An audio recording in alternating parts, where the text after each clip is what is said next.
भूतों की नगरी में आपका स्वागत है। भूतनी का घर। बहादुरगढ़ नाम के शहर में एक बेहद पुराना घर था।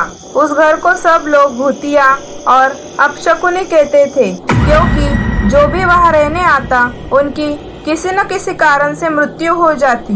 इसलिए वो घर खरीदने के लिए कोई भी तैयार नहीं होता था। एक बार विजय नाम के शख्स ने उस घर को बहुत ही सस्ते दाम में खरीद लिया और विजय अपने बेटे मोक्ष के साथ सारा सामान लेकर वहां रहने आ जाता है।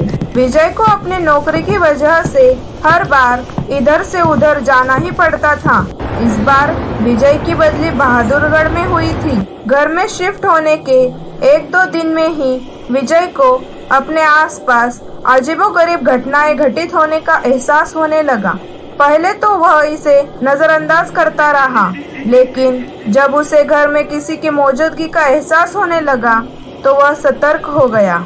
एक दिन मोक्ष दौड़ता हुआ विजय के पास आया और कहने लगा कि पापा, वॉशरूम में पानी अचानक बंद हो गया और मैंने वहाँ सफेद कपड़े में एक औरत को देखा।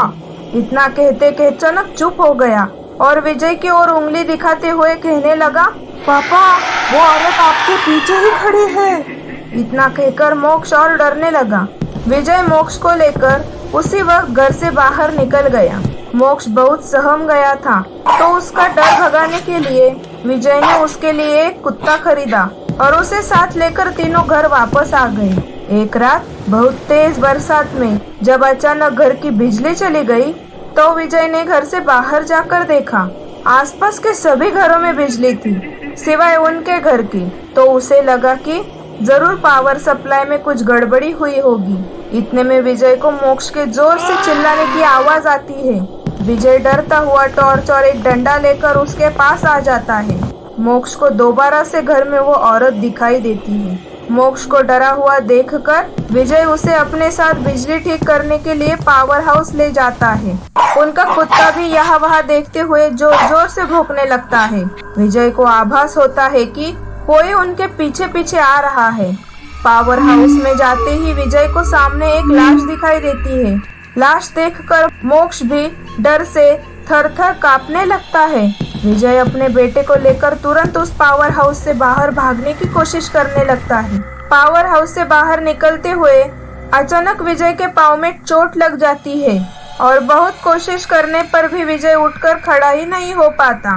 मोक्ष डर के मारे घर में चला जाता है और उसके पीछे पीछे कुत्ता भी घर में चला जाता है और दरवाजा खुद ब खुद बंद हो जाता है। वहाँ विजय भी करीब 15 मिनट तक मशक्कत करने के बाद उठकर खड़ा होने में सफल हो जाता है।